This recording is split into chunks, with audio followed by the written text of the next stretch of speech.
et sans faire gaffe, j'étais en retard, pas de chance. Ma femme se trouvait dans la chambre avec les gosses. C'était l'heure de l'école. Elle rangeait leurs peignes et leurs brosses. Inébranlable avec mon air de catch. Seulement je parais plus fort que ma femme, car sur ma vie j'ai un appel de pasteur. Je fais souvent la leçon, car je trouve qu'elle prie pas assez. Et chaque fois qu'il y a une épreuve, pouf, elle est prompte à se lasser. Et moi je jeûne, je prie, je sers à l'église. Je suis le bras droit de l'apôtre Paul, du coup, personne qui néglige au boulot. Excellent. Mon soleil est étincelant, t'as le compte en découvert, le mien est trop souvent en excellent. Et quand je vais sur Instagram, c'est vraiment trop fort. Les anges sont fortifiés dans l'âme, parce que je suis tellement profond, car j'ai un grand appel au ministère, un grand appel prophétique.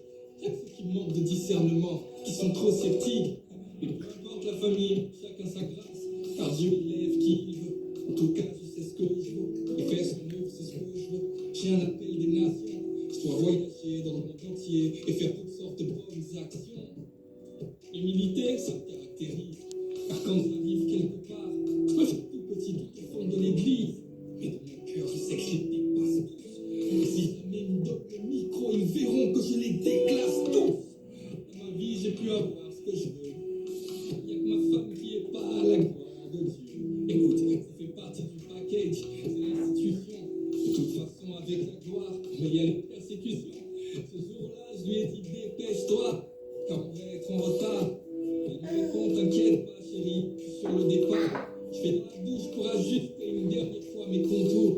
Et puis j'appelle ma fille aînée pour qu'elle me parle de son cours. La première fois, elle ne me répond pas. La deuxième fois, je lève la voix et j'aboie, car après tout, je suis le roi. La troisième fois, elle ne me répond toujours pas. Alors les nerfs déchauffés dans la seconde comme un loup bas. Mais personne, parfaitement sur la terre. Elle n'a pas pu s'échapper. Je la connais par cœur. Peut-être ça peut arriver. Qu'est-ce que c'est que ce saccage? Je pense qu'elle veut s'amuser. En fait, elle joue à cache-cache. Soudainement, je crois entendre sonner la trompette.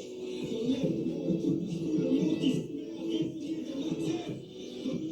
Ce qu'on décrit des plans, ce qu'on est grand bruit d'accident, j'ai fait la souffrance et des heurts alors.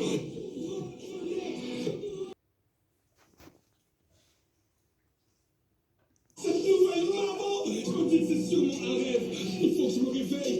Je me suis comme prisonnier car en fait, ce n'est pas un rêve, c'est bien du réel. Je suis confondu mais conscient en même temps. Qu'à cet instant, je viens peut-être de manquer l'enlèvement. Et puis c'est vrai, je comprends pas pourquoi. Ma femme m'a été enlevée. Je suis un petit pasteur. Je prêche de mon anglais. J'ai même évangélisé dans les sorties et les métros. J'ai délivré comme Moïse. J'ai conseillé comme Cédro. Dans l'heure de prier sans est c'était ma femme qui restait couchée. Devant ce mort, esprit de toi, ça se touchait.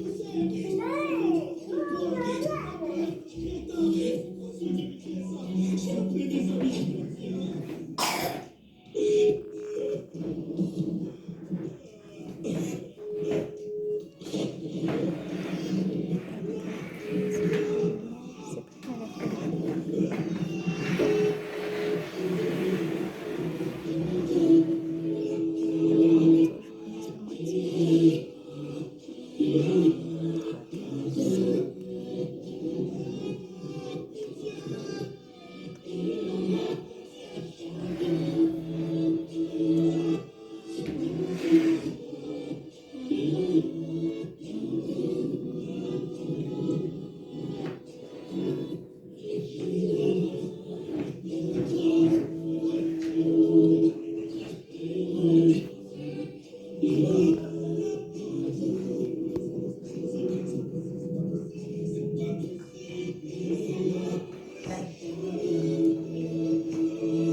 Gloire à Jésus, que nous nous voyons est vraiment quelque chose de très très impactant. Ça peut toucher le cœur et ça peut vraiment nous ôter, nous sensibiliser aussi à la foi. Et le Seigneur Jésus-Christ est vraiment à la porte.